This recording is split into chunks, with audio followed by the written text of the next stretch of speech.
டே 6க்கான study சேலஞ்சில் இன்றைக்கி விருந்தோம்பல் அதிகாரம் ஃபுல்லாக படிச்சிருக்கேன். 10 திருக்குறளையும் மனப்பாடம் பண்ணியிருக்கேன்.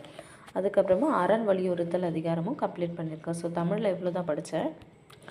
ஜிஎஸ்சில் எக்கனாமிக்கில் ஃபஸ்ட்டு ஸ்டார்ட் பண்ணியிருக்கேன். 10th எக்கனாமிக்ஸ் இன்றைக்கி ஸ்டார்ட் பண்ணியிருக்கேன். 10th எக்கனாமிக்ஸில் இந்திய பொருளாதாரம் இயல்புகள்னு இருக்குது.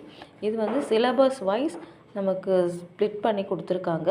வேர் டு ஸ்டடியோட விஜயகுமார் ஐஏஎஸ் அகாடமிலேருந்து நான் அதை டவுன்லோட் பண்ணியிருக்கேன். ஸோ இதை ஃபாலோ பண்ணி 10th ஸ்டார்ட் பண்ணியிருக்கேன். ஆல்ரெடி 6, 7, 8 ஃபுல்லாகவே நான் படிச்சுட்டேன்.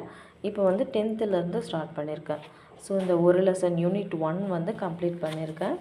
யூனிட் 1 பார்த்திங்கன்னா இதில் நான் 6th to 10th PDF download பண்ணி பிரிண்ட் அவுட் போட்டு வச்சுருக்கேன். அந்த மாதிரி 11th பிரிண்ட் அவுட் போட்டு வச்சுருக்கேன். 12th மட்டும் தான் என்கிட்ட இல்லை, அதை மட்டும் பிரிண்ட் அவுட் போடணும். ஸோ இதில் ஃபஸ்ட் லெசன் கம்ப்ளீட் பண்ணியிருக்கேன்.